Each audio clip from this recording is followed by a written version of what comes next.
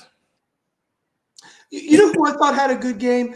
And you have to forgive me, I can't remember her name. Number 2, she really hustles out there. Adalie Adams. Yeah, she really hustles out there, honestly. Yeah, she played well. I love Adalie Adams. Yeah.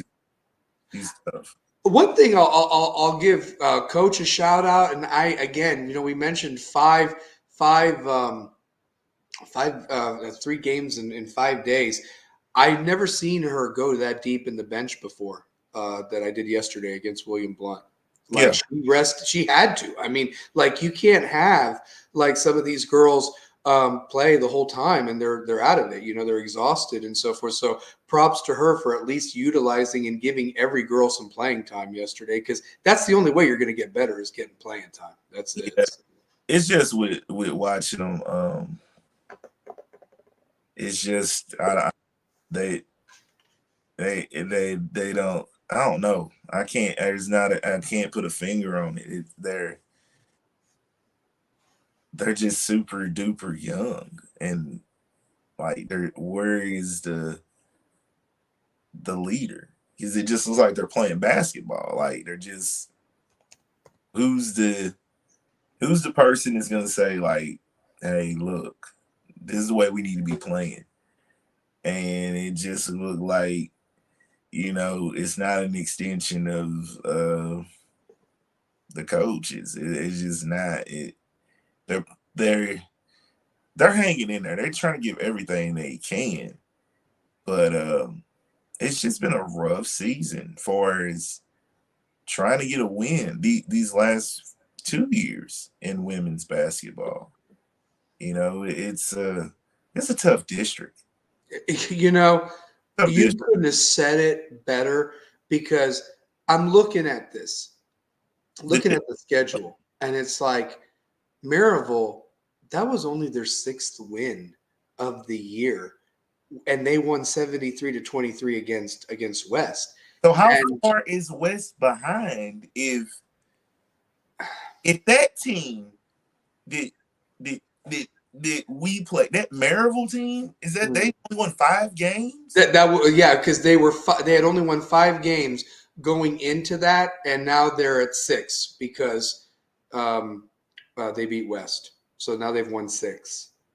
That's what I'm saying on the drop off. Like, what is West record? Right now we're 0-15, if I'm not mistaken. 0-15. 0-15. That team that Maryville team, you would have thought that was a 10-5 team. Yeah, they played like it. They did. I mean, and I don't know what their coach's name is, but from what I was watching, he was substituting he played his whole bench. He played every girl that was sitting on that bench. Oh, no, Taylor Otto. She's the coach of that. She's the coach. Yeah, she was subbing like crazy, honestly. I mean, and then William Blount last night. I just think there were some tired legs. I mean, to only put up 6 points, 57-6, and again, you put some players out there that hadn't really played all year that I had at least seen, and so forth. And so William Blount's girls, they don't have that great of a record themselves. But what really is kind of like, I don't want to say disheartening, but you pretty much have like the number 1 team coming in on Saturday in Bearden's girls, who's only lost 1 game all year. And I think that was in a tournament over Christmas. So they're bad. Like they're like West football. Like honestly, Bearden's girls basketball team is incredible. Incredible. It's gonna get ugly. Yeah. I mean, and here's the thing. Again, 24 hours rest after Hardin Valley on senior night. And the girls only have 2 seniors, if I'm not mistaken, like the boys. Because they don't really hand out a roster or what have you. But I saw Dane and Hunter's picture on the wall with like the cheerleaders and the volleyball players. And then I saw 2 girls basketball players. And so, anywho, oh, wait a minute. We got a guest coming up. We'll bring him on. So be ready. All right. So hold on one moment. So, to finish my thought, they'll probably be honored on Friday night, just like, and so like you said, it's a young team.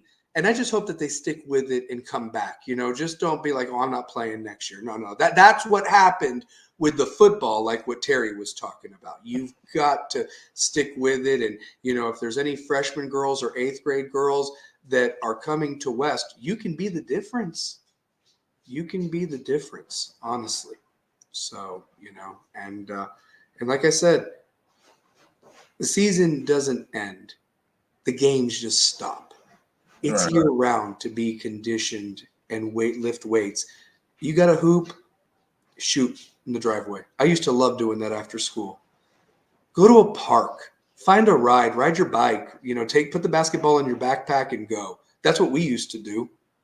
I mean, there's hoops around, there's parks around, So that's my message. That's my message. So, I mean, too, Pair, here's the thing. Just like the boys, they've got to turn around and play, like I mentioned, Hardin Valley senior night Friday, Bearden Saturday, at William Blount, the same team they lost to yesterday on Monday, and then Maryville, again at Maryville on Tuesday. So, again, 4 games in 6 days. But they've beaten William Blount, so they're familiar. The teams that they're playing, they've either lost or they've beaten. And it's only been at one time that they've seen each other. Yeah. So that William Blount win, that kind of woke them back up. Yeah, for the boys, yeah, for sure. So and for the girls, I mean, that's gonna be they should remember what happened these games this week and see if they can do something better next week. So, yeah. I don't know what's going on to where in 4 quarters of basketball. Yeah. Yeah. Well, he's ready to come on.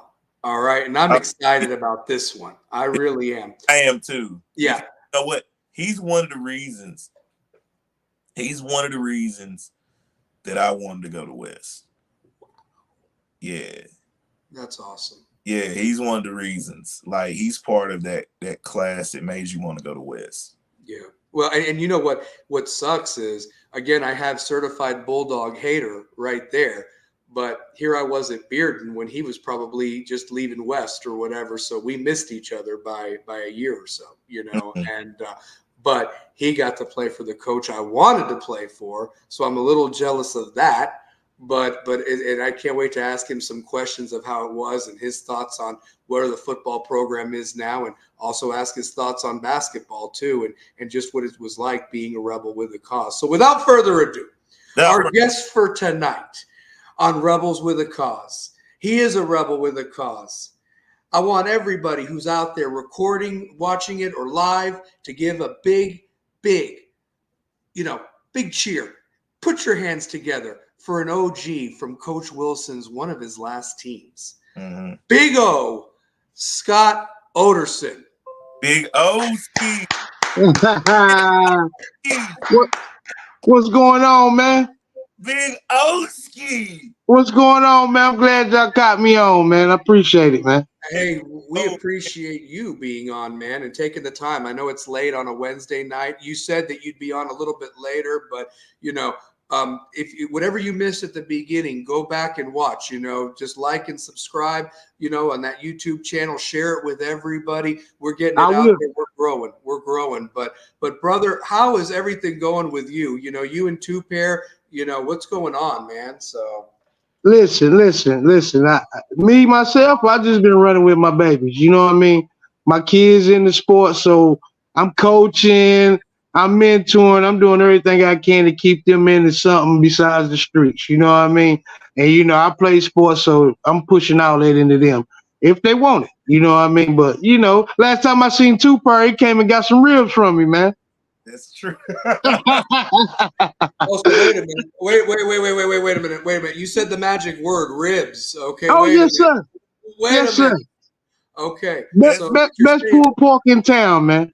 Okay, so where do I go for this, by the way? Because I love me some pulled pork and I love me some ribs. So where am I going? At one point we was running full stream every day of the week, but now we just catering. You know what I'm saying? So if you need a party, anything like that, come holler at Fingers and Fries, man.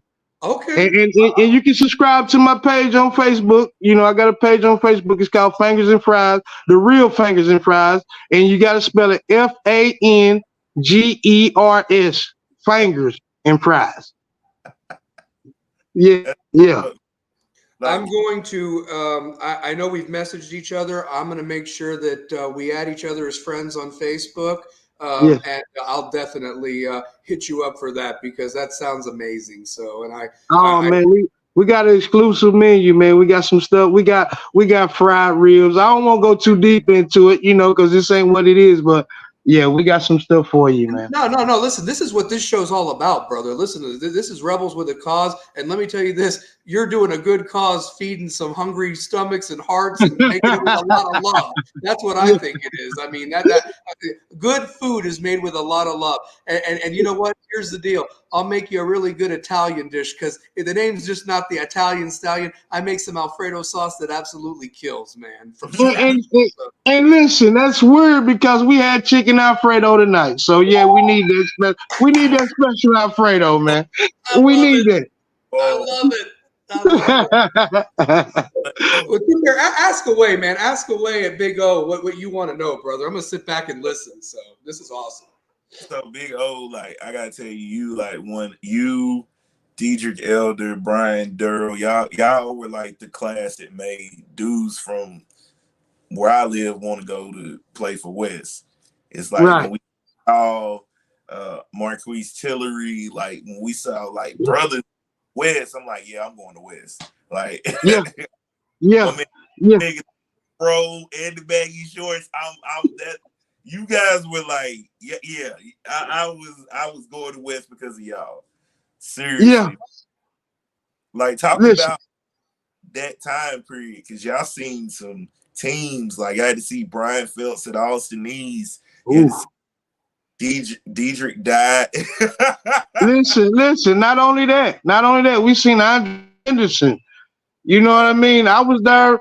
Kenneth Foster, Ooh, Tyson Pye, Austin East, Chris Wiley at Fulton, Zimmerman's at Fulton, man, Mark Pogue at South Door. You know what I mean? Oh man, the list go on, bro. You know, people putting up 40 points in basketball, and then we don't even want to talk about football. You know what I mean? The football aspect of when I was there, it was amazing because everybody somebody. You know what I mean? It ain't like now, you know, you got them certain schools who got them special players. Everybody has special players back then. right. Talk about that, man. Like some of the guys that you play with on the football side. Like who are some names that you feel like people don't remember unless like you bringing up those teams? Like who are some of those guys that was on those teams that people don't remember were great? Terry Pate, Turbo. Mm. I don't know if anybody know about Turbo. He was a big fullback. He it really is his position was linebacker. You know, that's where he was a but people remember him as fullback because he was a dog, you know what I mean? And then DeMarcus Nelson, Pig. pig quarterback when I was a freshman. He was a sophomore, led us to the playoffs. A dog. You hear me? You hear me? A lot of people don't remember this name, but Travis Fine. Travis Fine died in a wreck when we was in high school. But my freshman year was his sophomore year. Cornerback, do it all, whatever you do, he could do it. You know what I mean? Xavier, I can't remember Xavier's last name. A dog. You know what I mean? At West, we had a lot. At one time we had the premier high school players in Knoxville, man. Jackie Bowers. I mean, who else? Anthony Martin. People don't even know what that is. Anthony Martin was a dog. You know what I mean? We had so many. Who else we have? Steve Jordan, our running back. West got a special time when I was there. You know, when I first came in, we was up. Now, by the time I left, we had fell off because a lot of things happened during that time.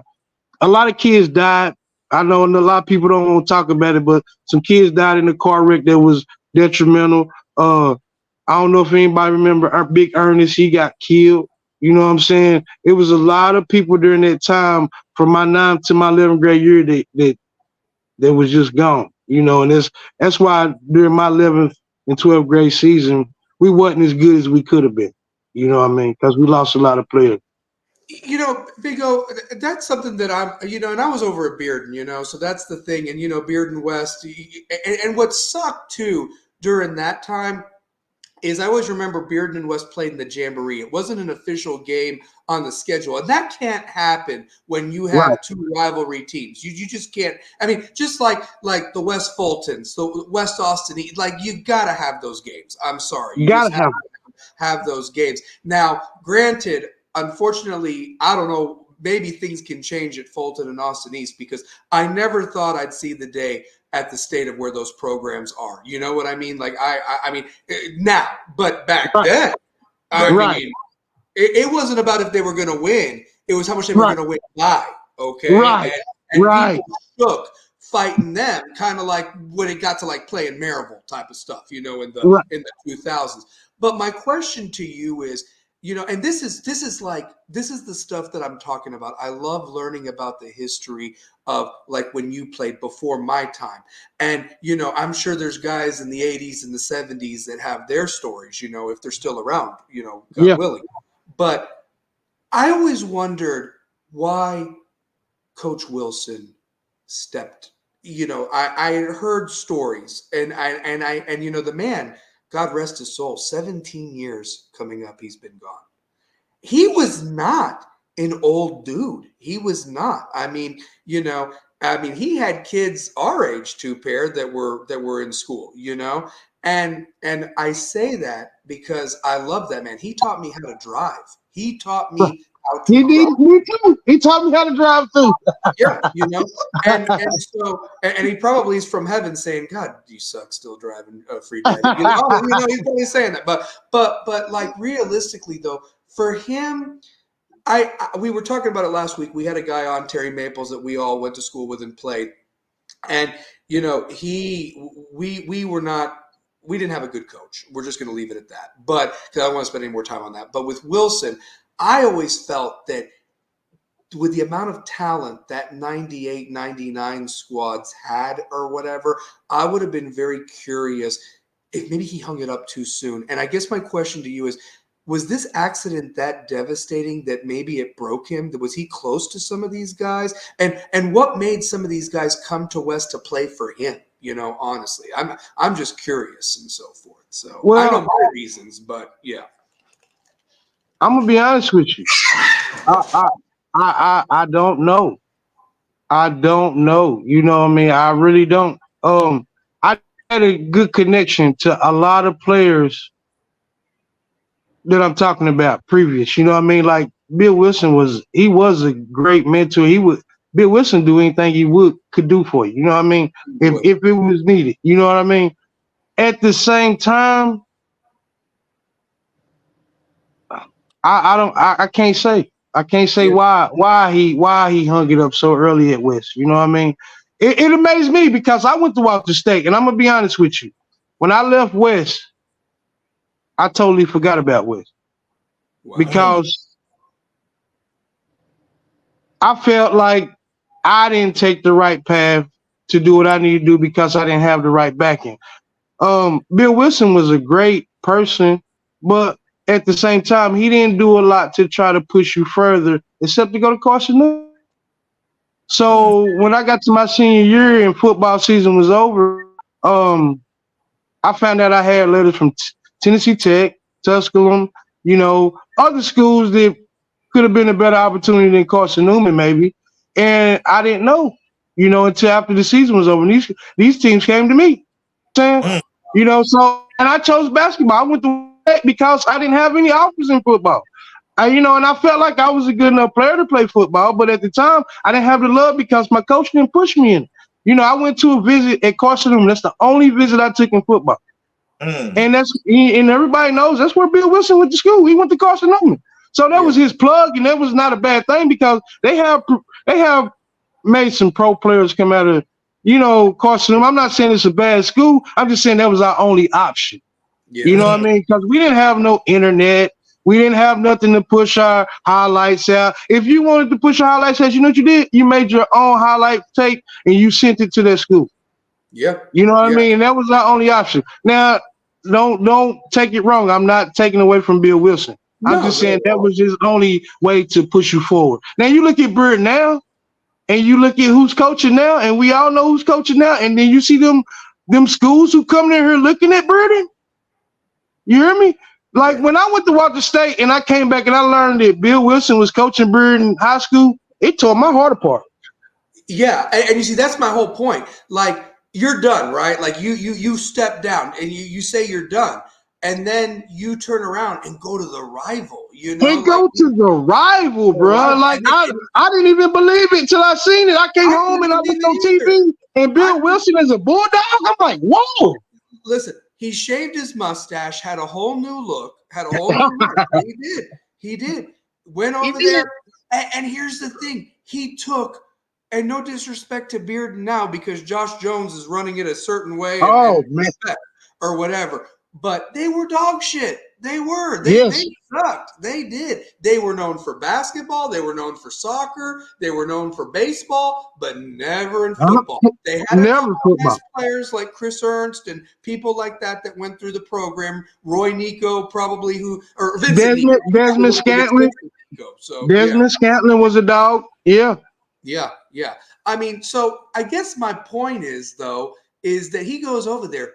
and they beat West. Like they beat us. Like what? Like West had won like 2001, 2002, Yeah. 2004, and 2005. And so it's like we'd won 4 out of the last 5. He goes over there and they beat West. And I'm like, Yeah. what? Yes. And they came in and beat Cummings and all that. And I'm like, no, this ain't supposed to happen. They have this great year.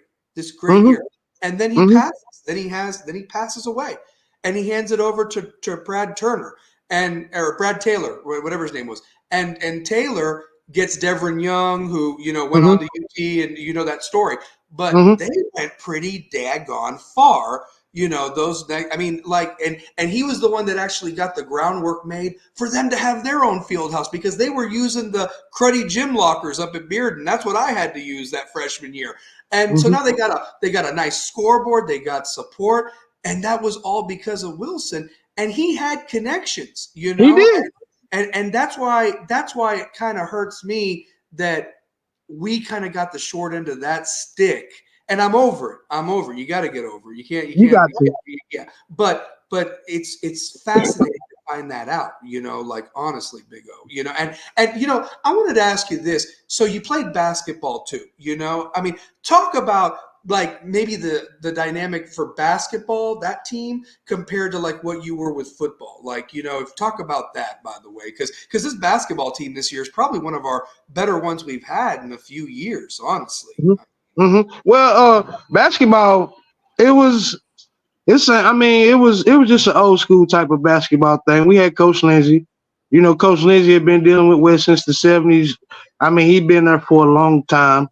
And it was just what it was. But I had Marlon Bustle, so I didn't have to worry about it. We was good. Marlon Bustle put up 50 points in 5 games straight. We can go look it up right now. I mean, Marlon Bustle was a straight dog, and probably one of the best players I ever seen live besides Andre Fenderson. You know what I mean? And so my time basketball was great because I got to play as a young player. Not a lot of players got to play as a 10th grader on the varsity team at West because they just didn't do that. It wasn't about talent at West. It was about, seniority. You know what I mean? So if you went through the process from a freshman to a senior, you played. No matter if that freshman was better than you, senior play. You know what I mean? And Coach Lindsey was very loyal to that. If you was loyal to him, came to workouts and did everything you need to do, you was gonna play. You know what I'm saying? I remember an instance where my brother, he rest in peace. He died in '99 in a car wreck. It was a game where he didn't come to a weightlifting at 6 a.m. You know what I mean? He didn't come to weightlifting before the game. And Coach Lindsey told him, he said, whoever doesn't show up for weightlifting is not going to start the game. And he was specifically talking to my brother because my brother just didn't care about lifting weights. He thought he was just better than that. And he benched my brother, and my brother walked off the bench when he seen his name not on that starting 5, and he walked out the gym, and Coach Lindsey said, that's it for Floyd. But he brought him back because Coach Lindsey had a lot of love for my brother. But that was a funny thing because Lindsey was very, very, very strict on, you're going to go by the book, and that was a learning experience for me because you need that. You need to be disciplined in what you do for your coach, whether it's right or wrong. Because now everybody looking at sports, they say, oh, your body language, oh, you got to look this certain way. So when these college coaches see you, they can say, oh, that kid is not a bad. So back then, Coach Lindsey put that in us early, and we didn't realize it. You know what I mean? He was showing us that, hey, no matter what I say, we got to go by because this is my rule. I'm the coach. You know what I mean? So basketball to football was a lot different, but Coach Lindsey opened up the airways. If an offer came in from Coach Lindsey, I seen it. You know what I mean? If a letter came in, I seen it. It wasn't the same in football. You know what I mean? What's crazy too, Pair, just learning this now. It really, like, not that it changes my opinion of Wilson, but at the same time, this is what Terry talked about with the coach that followed Wilson, that letters were kept from guys and so forth that they didn't even know about or what have you, and nobody got pushed. Now, I mean, it's a whole new ball game, guys. I mean, what Coach Brown has done over at West, I mean, it's incredible. I mean, if I had a son, I would trust that man You're going to Yes. get better because of this guy. You are. Yes. And that staff, it's not just him. He he's very humble where he talks about, I have a lot of support. I've got the parents behind me, the community, and that matters. That One West thing matters. But his staff, though, I can't. Here's the thing. We're going to talk about a couple of coaches, and we want your opinion, because obviously you're coaching yourself. You got kids in the youth league and going up through the ranks. But these schools are like making hires, and they're making really good hires because really they know they're getting left Yes, behind. been some great hires lately, right? Yeah. Yeah, they have been. Yeah, and you want to know something too, Pierre? Unless you've heard something different, I don't think the Austin East position has been filled yet either. We mentioned Carter because that just came open when their coach just went down to Georgia. You can put Austin East on that list. I've not heard of a new coach taking over for Austin East yet. I haven't either. That's that, and I don't even know if they've interviewed anybody, what the deal is. But the reason I bring it up is because Central just hired Kevin Lane, who was the defensive coordinator for West for years. Great guy, a brother. Congratulations to Kevin, for real. Yes, props to Kevin Lane. Well, long overdue. I mean, he didn't get the job at Catholic, and that was kind of a shady thing there. And he came back to West for 1 year, and defense was defense was amazing. And then Josh Jones gives him that call, says, 2 best recruiters in Knoxville, let's go to Bearden High School.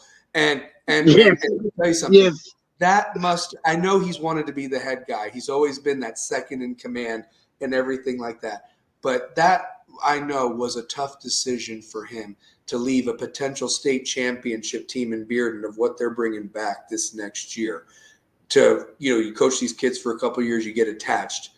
And now you're going to a program, a very proud program that's in the dumps right now. I mean, let's just face it. I mean, just a few years ago, they were back-to-back state champs themselves. But the minute Rozier walked out the door and they tried to over.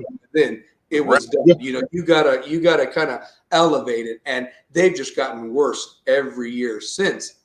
Now they got a lot of talent in the youth league, but I'll tell you this: the way that man can recruit and get kids to come out to play for him, and if he puts a staff together like I know he will to make it happen, and he's Central, he's Joel Helton. I mean, They got a damn good coach, and to make it worse, they're in our region. I mean, so now West and Powell, Halls has shown improvement again, and now you got him at Central. That's going to be a bloodbath of a region. I mean, I say we still run it till somebody says otherwise, but you ain't going to have no 56-0 games like you had this past year or anything like that. I mean, that's if things go right, like I think it's going to go right, a lot of these 8th graders around the city is looking at West.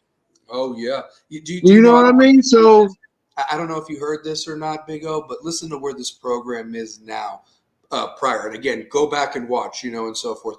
But Coach at the banquet last Thursday basically said we have actually outgrown our field house. Listen to this. The field house was built by Coach Cummings and those parents back then, and a lot of donations and things like that, for 105 kids in the locker room. He said that he's got 105 already coming back, and he's got 46 8th graders already signed up to come out, not to mention anybody that moves into the area or not, So if they all stick, you're looking at 150 kids pretty much. And they don't have the room for all of them. They're having to go to our old field house where the soccer team is now to change for their freshman games. And they all need to be in that same building. So in words that were said that were not said, it's like, we need a bigger field house. We've outgrown this. And to have 150 dudes out of a school of 1,400, that's why you're number one. That's why you're the best in 5A. And what was it in the national? It was 117. Out of all the high schools in 50 states, we're 117th. That's what we finished this year. Oh, that's real. I didn't know that. Yeah, last year they finished. Where you find that info at? Where you see that at? Is it ESPN? It's either ESPN or MaxPreps.com, by the way. So, yeah. And here's the thing. What's crazy is last year when they went undefeated, they finished 93rd or 92nd. I mean, so they were in the top 100. Like, yes. See, that's what I tell a lot of people, man. Knoxville is slept on with talent because we're so small, man. It's Yep. simple. Our talent is spread out. You know, you go to Atlanta and you go to a high school, and yeah, they can have 5 players that's 5-star. You come to Knoxville, you're gonna get 4, but they all at different schools. You know what I mean? So you don't get to see them. You know, Okay. look at this Cherry and the twins at Fulton. You know what I mean? Like, really, we look at them like they're superstars, but people really don't know them. No. You know, And that's on what a national level, people really don't know them. And that's what I was saying to Two Pair. I said it's one of those special years that you got Shane over at Austin East, you got you got the kid over at Alcoa. You know, I know that Alcoa is Yeah, just from Knoxville, but Penn State's getting a great kid with that guy. that's my little cousin. Javin Carter is my little cousin. Yeah, he's amazing. And let me tell you something. I wasn't at the game. We were at our game last night, but I watched those little 5-star prep, like it's like a movie. It's like a mini movie where they go in slow-mo and they really do the effects. And I love it because the kids deserve that type of exposure. They do. And you're watching it like a movie.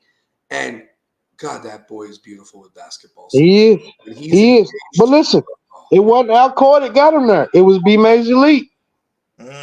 See, you got to think about these AAU programs. They put you in front of the coaches. These high schools don't get them here. That's it. It's AAU. Yep, it is. And that really determines who looks at you college-wise, like the Carolinas, the Dukes, the Kansas. Yes. They don't focus on this. I mean, you got to be on a traveling team or one of those high schools like Montverde or Oak Hill used to be. Right, Oak Hill used to go around and beat everybody. And Oak Hill still pulling them in. DeAndre Lindsay from what was it, Catholic or Webb? One of them. He's at Oak Hill right now. Wow. You know what I'm saying? So that's the route. You know what I mean? Because we're in such a small city, we don't have a lot here to offer for a college coach to just say, okay, it's competition in that city. I'm gonna go watch this kid. You can score 50 here every night and nobody will ever notice it. No. But if you get on one of them AAU teams that go out and go get seen, you score 10 points a game and just show good body language. Hell, you could be at NC State. Yeah. You know what I mean? Yeah. And it's that simple. You know, it's a lot of politics go. When I play AAU, we play to win. Now AAU is to get you in college. And that's the difference. Yeah. It's a difference. Yeah. You know what I'm saying? Talk about some of those teams you played on. I want to say, what was the best team that you played on for as basketball? Like, what was the best team you played on? Because you got some ones that are tough. Like, your senior year is a tough team. Your junior year, and I probably won't say your sophomore year. Which out of those 3 years would you say was like y'all were running West Knoxville? So it's just at West. At West, yeah. 97, Marlon Bustle. I want to say 96 with my brother and Michael Wilkins, but we didn't go far. When Marlon Bustle, his senior year, went on the turn, I ain't never seen nothing like it, man. You hear me? Yeah. Listen. I got my offers to Walter State through Marlon Bustle. He was supposed to go to Georgetown, man. Marlon Bustle was that good. John Thompson? Wow. Oh my Yes. goodness. He was supposed to go to Georgetown. Marlon Bustle, I ain't never seen nothing like it. This man could do whatever you wanted. He could do better than he was Steph Curry when it wasn't a Steph Curry. Marlon Bustle would just come down and just shoot. I mean, if you did that, he'd go dunk. And then if you check that, he's going to shoot again. I mean, Marlon Bustle was, and then, I don't know, 1997. We on the wall. We got 2 pictures on the wall at West. Still there, even though we probably don't deserve it at this point, but we still on the wall at West. 97, it was 96, 95, 96, and 97, 96, 97. Well, Big O, let me correct you on that, though. I think y'all do deserve your picture up there still to be honored because, with all due respect, that banner from that 2011 team is still up on the I never want them to take it down. A 2 pair. If you've been to a West game, the roster's still there, and rest in peace, Tookie, But, I mean, I'm just saying, right. that team, that took them to a place they'd never been before. And I took a picture of that 2000 team we were talking about. That's only one district. Before you came on, Big O, that only one West team has won the district tournament, and that was the 2000 team. Okay, Right. and so the team that had Carson Brooks and all them won region. People forget about that, and then they lost a heartbreaker that I still have not gotten over in the state sectionals, which was crap. But I'm just saying that, like, those teams for West, that was it until recently. I mean, it has not been there, And I guess I got a question for you, because we got the big one on Saturday, and the reason why it's big, they're all big from here on out. Pair and I have said that. West has an opportunity to go on a run. If they can win the rest of these district games, they got the first seed, and you get the bye in that first round, and you can just, win that district, get to region, and you get on a roll. The best basketball got to be played in February. But I say all that we got a big one against the Dogs on Saturday. And do you have a memory of games against Bearden when you played at West by any chance? With because they always had like these guys that just all looked the same. They were tall, lanky, and could shoot or whatever. That's what they had over there. And Mark Blevins, the old colonel, he I love him. Hey, I listen, love him. I love Mark Blevins to death. Those are the handlebar. I think I did it one time as a joke to see it. Like, that's a boss Freddie Mercury mustache. But let me tell you something. The man could coach. He could coach. He could coach. He was a disciplinarian, and he loved his boys, in that way. But is there a game that stands out to you that when you all played against Bearden and so forth back then? Only one game, because we only beat him once my whole time there. Wow. You see what I mean, too, here? That's what I'm saying, man. We only beat Bearden one time, and Marlon Bustle scored 56 points. Wow. Yes, sir. We only beat Bearden one time. Now, JV, freshman, different story. Varsity, one time. Wow. And my whole time at West, I'm talking about from freshman to senior. I'm going to be honest with you. They were loaded at that time. Remember, I was zoned for Bearden. They were loaded. Barnes, Matt Barnes. Oh my God. Was it Jared Carnes? Jared Carnes. God. Yep. Man, listen. Yep. Everybody should listen. They call me Big O. I'm 5'9", brother. I was just chunky. I was 200 since I was in 6th grade. So I got the name Big O. I was a center at West High School. When I came to Bearden High School to play them, they had God, I can't even remember the name. Barnes. These guys 6'6", 6'7", Italy. They had I got it for you, Big O. Their center was a sophomore against you named Rusty Strange. Rusty Strange. That's my and he was my brother at Bearden Middle School. I loved him. And look, listen, when Rusty Strange came to Bearden Middle School, he was not taller than me. When he left, he was almost 5 inches taller than me. Yeah. Listen, I played against these guys. Now, don't get me wrong. I played good games against them. We never beat them. We couldn't beat them. We couldn't beat them. I don't care what we did. We couldn't beat them. Until Marlon Bustle scored those points, we couldn't beat them. And we only beat them that one time. And when we met them again in the district, they beat us. And then we went to Oak Ridge. We beat Oak Ridge in the semis. And we played Bearden again in the finals to get to the sub-state. And they beat us again. Yeah.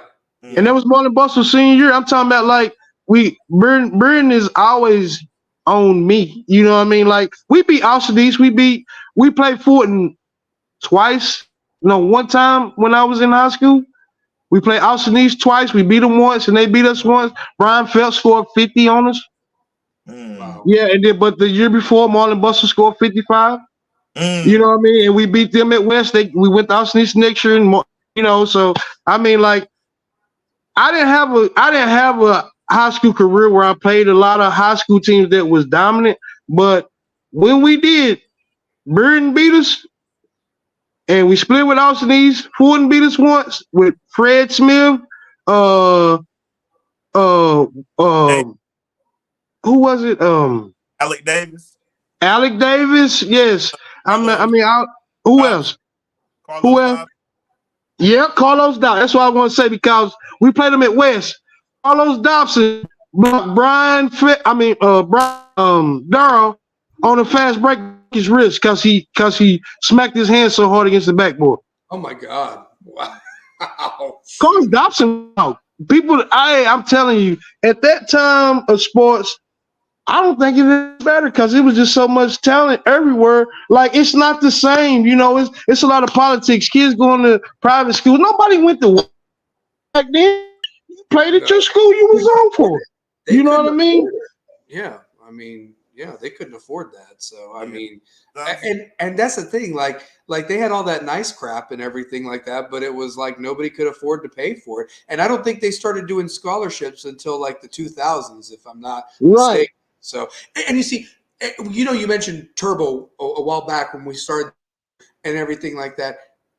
That's another thing too. Back then, you had to play both ways. Like, you had to play because you didn't have the numbers. Now you got 150 kids to choose 11 offense and 11 defense. I mean, shoot. Amazing, brother. That's amazing. Everybody, when we play both ways. Like, I go, if I'm on offense, my center is my linebacker when we go on the other side. You know what I mean? It was no way you could play everybody because we didn't have but 30 players out there. That's what it was.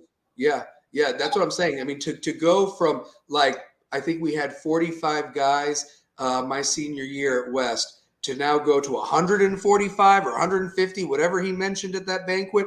That's incredible. That makes me feel good, man. That makes me feel good. Lucky for them. And he challenged him. He said to him, don't tarnish the kids that are leaving's reputation. If this ain't for you, there's the door. But you got a standard to live up to in the classroom and work hard. And we got to get to work if we want a three-peat. That coach, that is a maker of men right there. Right. This is the first year, and I'm not even lying to y'all, man. This is the first. I went to 3 games this year. This is the first time since Cummins was there since I've been to a game. Wow. You know what I mean? Because Cummins was there when I was there. He was the quarterback coach. Yeah. You know what I mean? So he was there when I had a kind of little connection with Cummins because, but since then I've been to 3 games since Cummins, and it was this year. And they were fun to watch. They were fun. They fought. It wasn't fun to watch Alcoa beat us up. Nah, well, you want to know something? And the truth of it is I don't like to make excuses. I mean it, Big O. I said that, but it's funny. I mentioned this to somebody. I said it would have been nice to have Marshawn playing and a couple of guys that were out, because I saw the Alcoa coaches hugging Marshawn after the game, and it was like, were you thanking him that he didn't play or that he was hurt with that ankle injury or what? NBA, it was low. What they call it, load.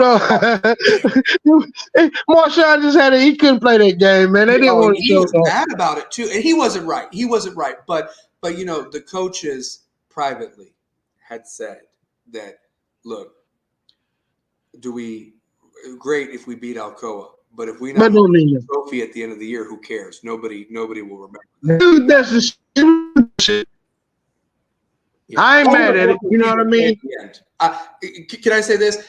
How about, Alcoa won their state title, West won their state title that night or whatever like that. Why don't y'all strap them on one more week next week and let's see how that game goes. Let's go ahead. I said the same thing, brother. I said, let's do it one more week and let's just finish this now. Everybody play. Yeah, because let me tell you something. That West team, if you watch the game on TV, that goal line stand was a miracle that they stopped them not once but twice inside the 5-yard line. That's a fighter, man. That's hard, And the one thing is, you said you went to 3 games. I'm there all the time doing the stats. Truth be told, Big O, they got better each week, and that's what was fun to watch. Like they wanted to get better. They were like, wait a minute, we got a chance here. Right. And I kept telling people in the press box, because I talk. I mean, listen. There's been some hot mics, and we've been warned, and it's me. I mean, I'll admit it. I need to watch my mouth sometimes up there. But the truth of it is, it's like I was waiting for the moment when that light bulb came on, that aha. It's like, we're better than you. We're going to beat you, and you're going to like it, and there's nothing you can do about it. Nothing you can do about it. Yes, sir. Yes, Yeah. sir. And that basketball team, this junior class, I'm telling you, Big O, we saw it last night. And I was excited. I was like, this is what, if they can just put it together, they got a shot. They Hell do. with next year. This They year. do. Make it this year, man. Make it this year. Yeah. Next year, there is no tomorrow. Do it today, honestly. So, And I don't know. And thank God for Facebook. Shout out to Curly. I don't know if anybody knows her, but she goes live for every West game, and I pretty much ain't missed a West game all season. does she really? That's awesome. I'm talking about beautiful Curly. Look her up on Facebook. Karaleigh. She's a West alumni, and I believe she got a kid that plays. I'm not totally sure, but Okay. she goes live every game. Okay. All right. Mhm. I'll have to look her up then on Facebook. That's easy enough. So yeah. Yeah, easy. Yeah, but I mean, just for me, cause I'm always doing something with my kids. I hardly ever get a chance to just break away and go to a West game.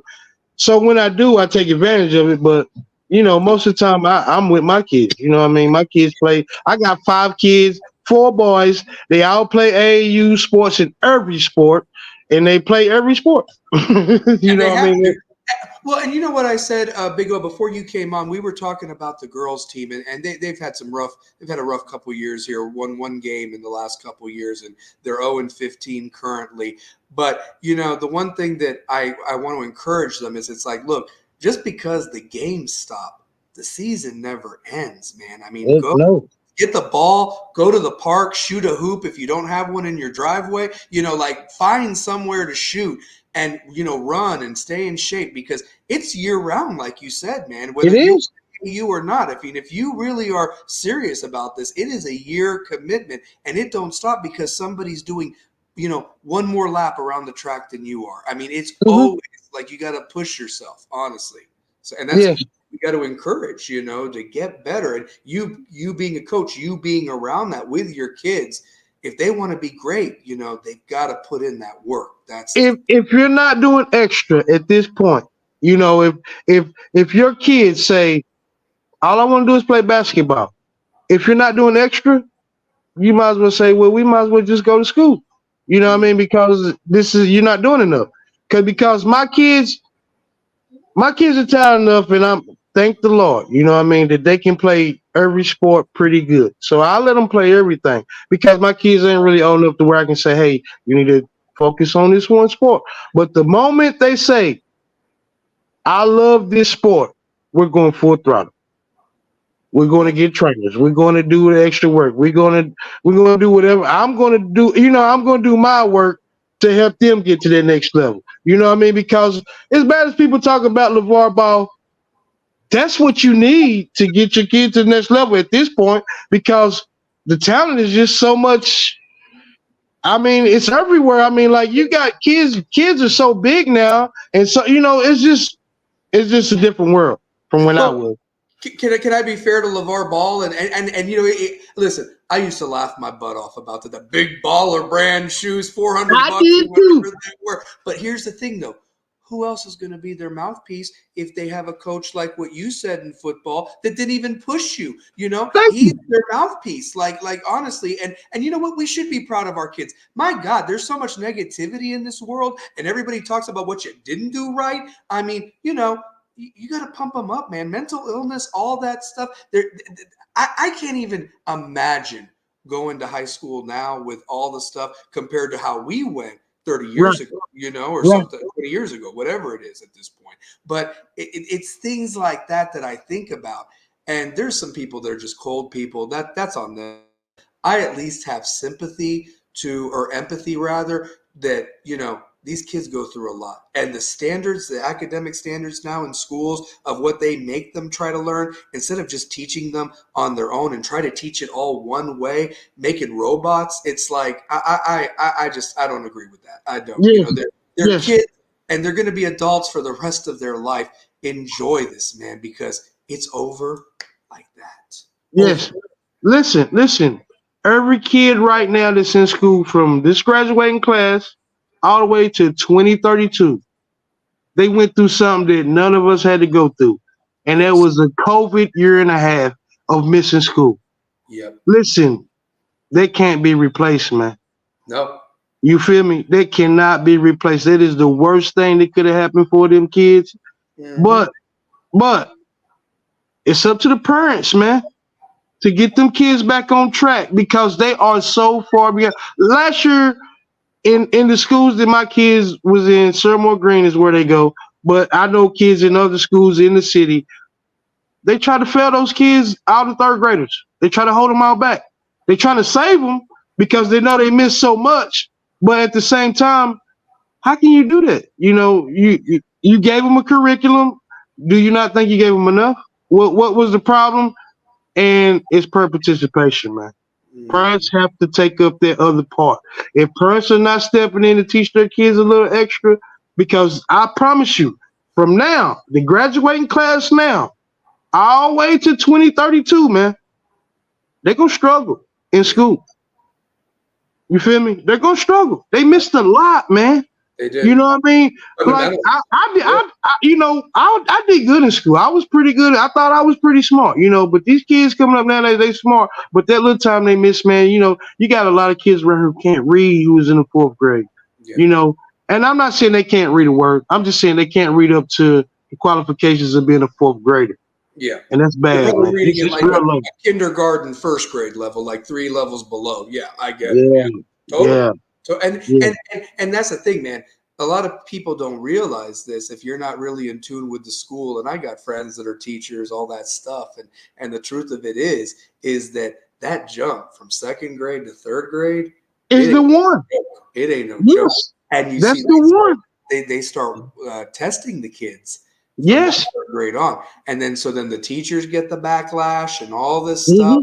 And here's they don't get paid squat. Like they don't make nothing. Like they really don't. And these coaches, I mean, they don't make much doing this stuff. I mean, that's got to be for the love of the game, man. Oh man, at this point, man, it's voluntary. Yeah. You feel me?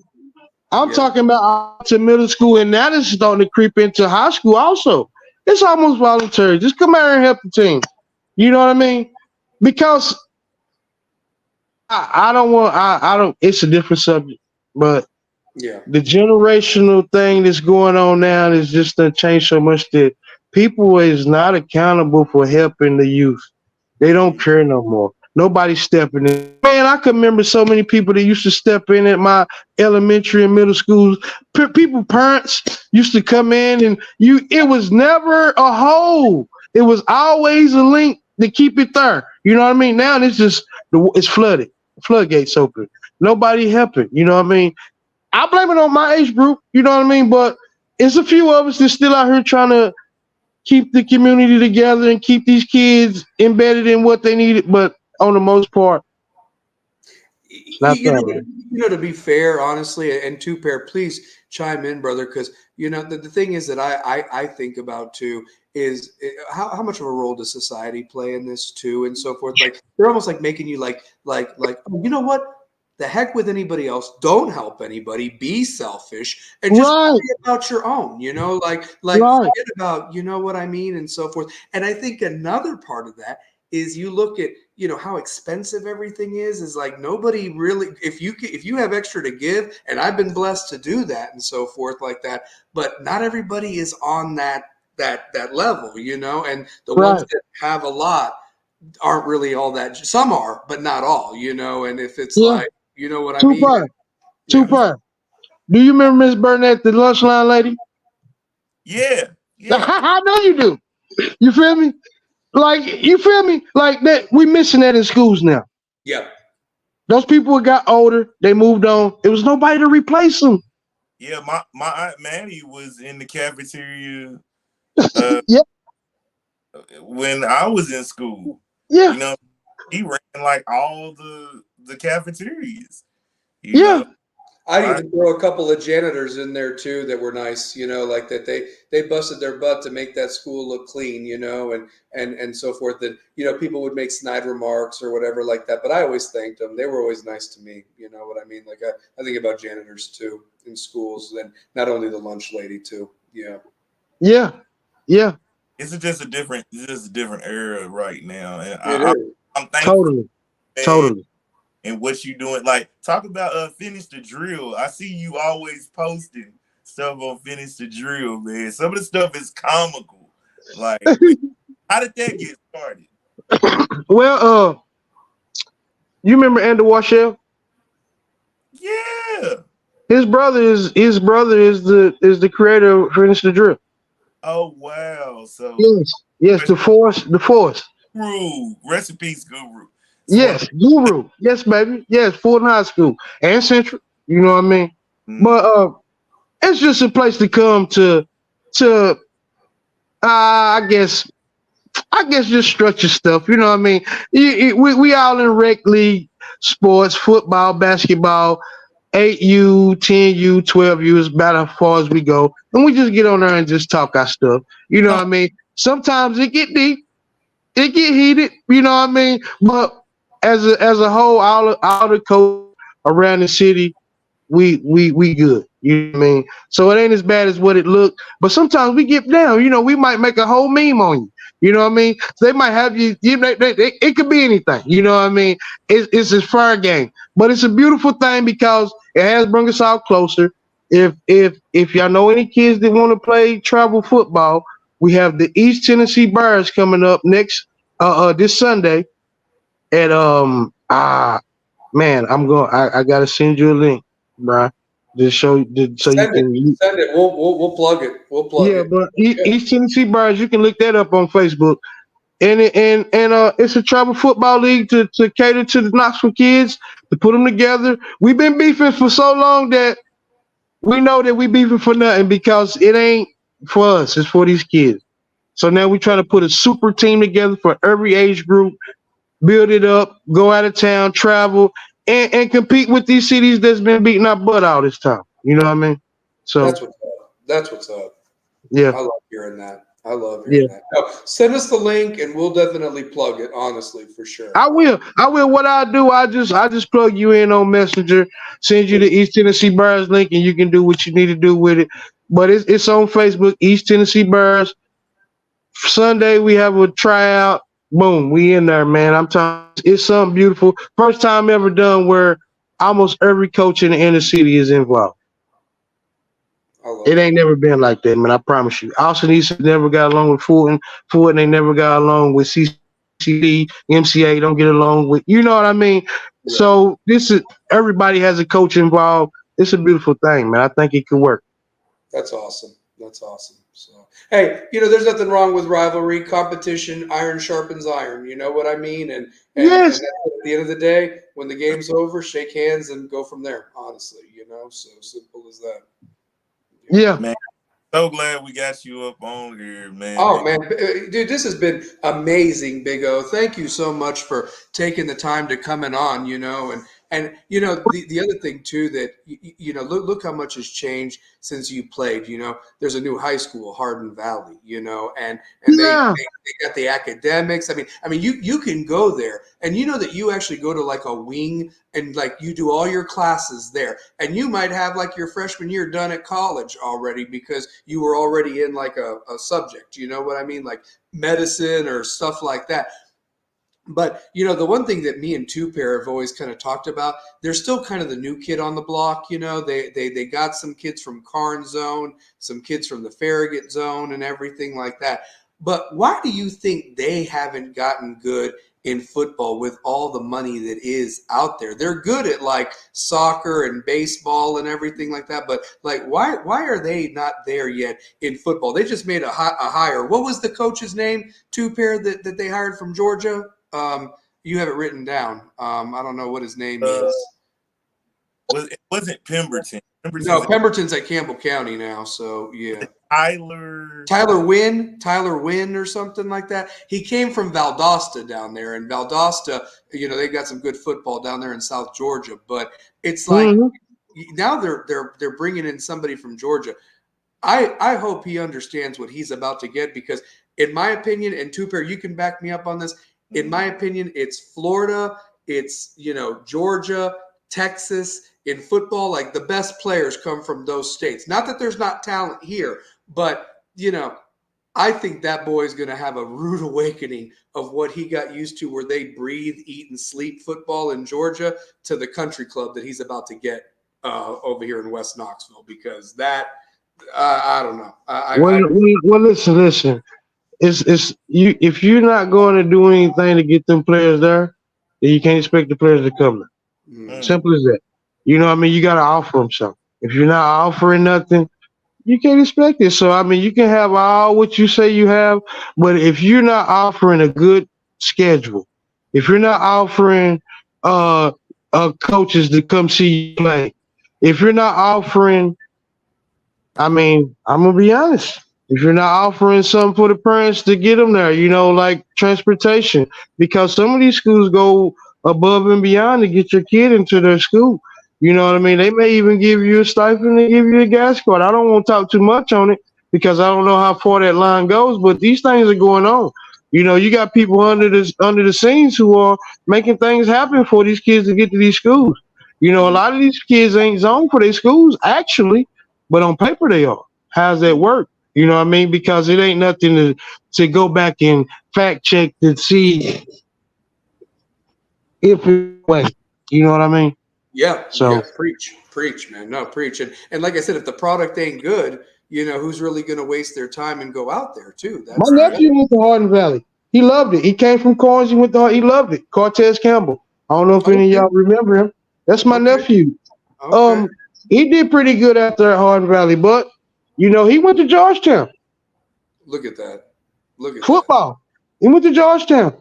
I mean, he's still there to this day. He's one of them COVID kids also. He got behind it. This man is going on 22 years old, 23 years old, and he's just a sophomore in college. Wow.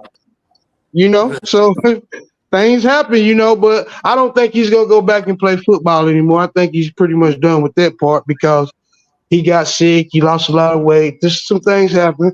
But, he's still going to get his degree. He's going to do what he got to do. He's still part of that fraternity at Georgetown. That's a beautiful thing. You know what I mean? One of the best universities in the country, Georgetown. Oh, man, you can't. Hey, that's what I told him. I said, if nothing else, you got to stay to finish.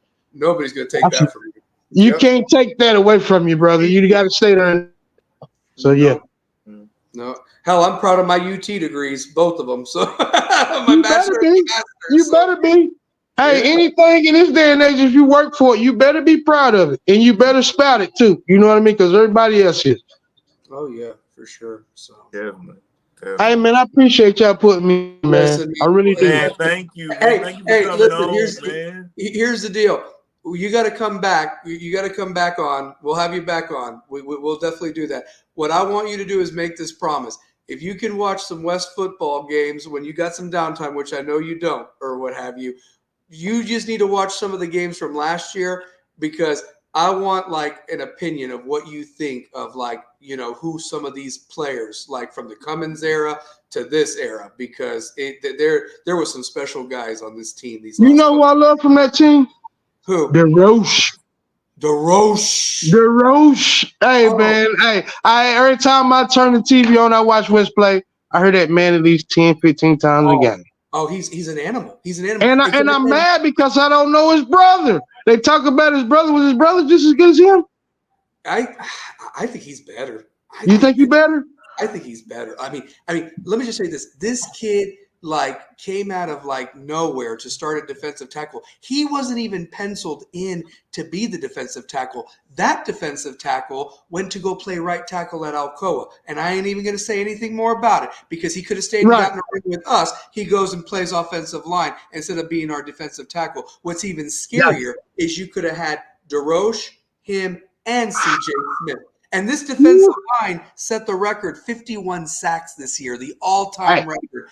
I mean, and so DeRoche is coming back, and that's what me and Two-Pair can't understand. Yeah. I named all these guys' names that are coming back, and they're going to rank us preseason 7 because we don't know who the quarterback or tailback is. We'll figure.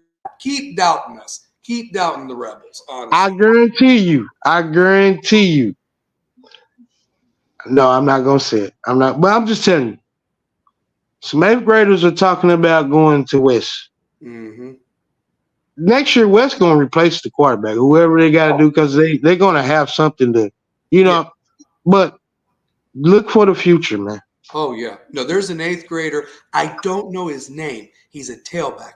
And I was telling Two-Pair, I love Marshawn Bowers. Props to him for going to Emory and Henry and committing to them.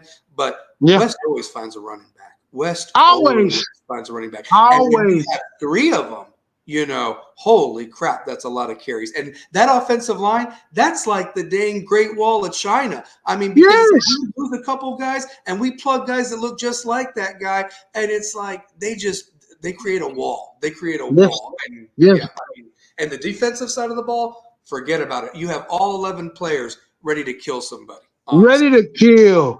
Yeah. Listen, the Ray kid, the running back, the Ray kid. Tavion Ray, I love him. I love him. I went to school with his dad at Walter State, so he's from an athletic family. I'm telling you that now. Don't sleep on him. Let me tell you something. I saw that kid, and I was impressed with him in one of the scrimmages because, like, some of the kids kind of danced around. He gets that ball. I want him to he's tall. He's a big boy. He needs to go lower. Yeah. That's the only thing I fear because of his knees, and you know how people hit dirty sometimes. But if he can stay low, his first step is always forward, and he's tough to bring down. He's getting downhill right now. That's what I think. Yeah. Tavion Messiah Wren, who is, I believe, Jaquarius, was that his name last year? That's his little brother. And I'm going to say it like Tavion, Ray, and Messiah. It just sounds so beautiful. It sounds good, don't it? I mean, I love it. I mean, I love saying Marshawn Bowers every time. I do too. So, yeah. But listen, Big O, it was wonderful, dude. Thank you for coming on and sharing. Thank you for coming on, Big O. Man, anytime, man. Hey, I was trying my best to get these babies in bed. I want to get on a little earlier, but I ain't mad. I got in here, man. Listen. The show starts at 9. We end it when it's it ain't no good. It's been unbelievably great, and just like last week's show, a guest really adds it. And I thank you for your time, brother, and love those babies and keep them going. Yes, man. Thank you so much, prize, man. Hey, man, I appreciate y'all, man, for just keeping me in mind, brother. You bet, man. Thank you. All right, man. Love you, dude. Man, hey, real quick. Got to do this before you leave. You got to throw up that W if you can. Honestly, I know you're probably. I can't do it, but I'm gonna do it like we used to do it back in the day. Like that, baby. Listen, this is how I'm showing that ring. So there we go. Oh, you got it, boy. Yeah. And real quick, I was telling Two-Pair they measured me. I wanted to get it on my pinky ring or something, but the jeweler guy was like, "Nah, man, this is like a big ring. We can't do it for the pinky." So I said, "Well, give me the middle finger," and then so I'm going to wear both of them, and it'll be ready by April, they said, or something. But I'm excited about it. That's real talk right there, Brody. Yeah. So, well, brother, I'll holler at you. Go Rebels as always, and you do your thing, okay? And I got to get that. I'm going to send you a friend request, so accept it, so I can get them ribs. So honestly, got you. I got to get some too. I was not disappointed. That's awesome. But listen. I message me. I get y'all ready, man. You got it. Real talk. Message me. I get y'all ready, man. I got y'all. Hey, Rebels with a Cause is a family, man. That's what I want more than anything. Rebels with a Cause. I like it. We are one West. So, yeah. Yes, sir. Take care, brother. Y'all too, man. Be good. You bet. Dude, how good was that, man? How good was that?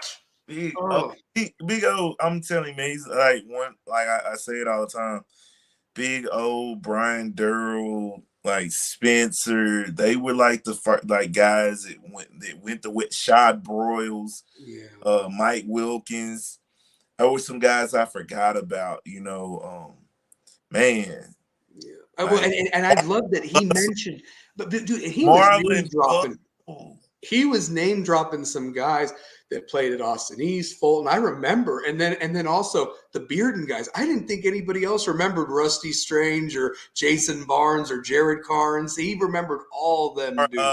Who was the other? Do you remember? What was the guy's name? It was McClooney. Oh yes, McCamey. No, Terrence McClooney. That's it. Yeah, Terrence. Yes, I do actually remember. McClooney. I remember him.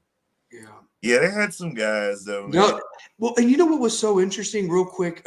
He was mentioning how they beat Oak Ridge or what have you, and then played Bearden, and then ended up losing to Bearden, and Bearden went to sub-state. Do you know who was always a thorn in those Bearden's teams is like Way or whatever? And this will just shock you. Science Hill. Science Hill back in the day used to have like dudes up there in Kingsport. Like back then, people forget about that in the Tri-Cities. A lot of Knoxville dreams ended in the Tri-Cities. So I don't know, man. I think about those teams and for Bearden that were really good, and I always wondered that I couldn't believe Blevins never got a state championship out of all those great talents and teams he had. Never got one, and that's the funny thing is like he should have got at least one. Oh God, I mean at least two. You remember that team he had that went all the way to state, and I guess it was. That 2002 bunch with Alex Oliver and all those guys or whatever. Like Gerald Hampton or somebody was on those teams. Gerald Hampton was on the 2000. Winston Robinson was on that team who went to Virginia Tech. I mean, Gerald Hampton was on that 2001 team. Was on the 2001 that team was loaded too. They were loaded. I mean, they had Alex Oliver, Winston Robinson, Gerald. I mean, they had some guys that played, and I just still don't know how they didn't get far. I think about the team that had who was on that team that oh my God, I can see them, but I can't remember their name. Dion Glover, was that his name from 2000? Dion Fair. That's it. Dion Fair. Yeah. Honestly, man, like that team was the only team that was in Wes's way that year, honestly, with Tookie and all them. And we still got the state despite not having to, I mean, yeah, but rest in peace. I was thinking about him today. So, yeah, but anywho. Well, brother, Hardin Valley Friday, what you got, W or L? What do you think? I think it's a W. I think it's a dub. I just think they just don't need to be looking forward to Bearden. Play with the same intensity as you played against William Blount. And use that rotation so you got the legs for Saturday, man, because Bearden, I don't know who Bearden plays on Friday. I think they play Farragut. I don't know, but hopefully whoever they play can tire them out too, or what have you. So, but a lot of basketball this next week, man. A lot of basketball. And before we go, just want to say, get Christopher Cowan more off that second rotation in the second quarter. Jack Keefe in the second quarter. I would like to see some Dane Clark. Who's a sophomore. You got to get a guy like Dane Clark some action because you just never know. It just how things can go. Look to still be able to make those transition buckets, and let's get some more pin down and curls for Dupree and Birch. Yeah. We got to get those guys rolling. And keep swinging the ball. Keep swinging the ball around and look for that open shooter because they don't miss. I mean, you know what sucked about Dupree? I swear he had two that rimmed out. Like they were like in the cylinder and popped out. And if those go in, there's your 100 points. I mean, shoot. And Devin Martin's got to continue to be the best player on this team. And Kevin Jack is right there with him. Like those two down low. If you get 28 and 16, it's a pretty much a wrap. They win every game. I mean, if you're getting 40 points from the two of them combined, that's incredible, right? And then you got to get Jalen Hill's got to dictate the pace of the game and just be what he is. He's one of the better guards in the city with the way he plays. And we said it last night. If you get that same Jalen Hill every night, West doesn't lose any games. You're right. You're right about that, man. You're right. And I just wanted to wrap that up with that for tonight, man. I think, wow, we got in 2 hours and 32 minutes tonight. Just like last week, man, honestly. So, but you want to know something? Here's the thing. If somebody wants to listen to the podcast while they're working out and so forth, I feel we're entertaining enough, the stories we tell and everything. And we've got the material, and that's the thing. Any guest that wants to be on and you got stories or whatever, bring them, man. This is a family. This is Rebels with a Cause for a reason. And, like I said, anybody that wants to come on and share stories, that's the most important thing and show love, honestly. But we need more Robert Schuler. We got Yeah, we need Schuler. Yeah.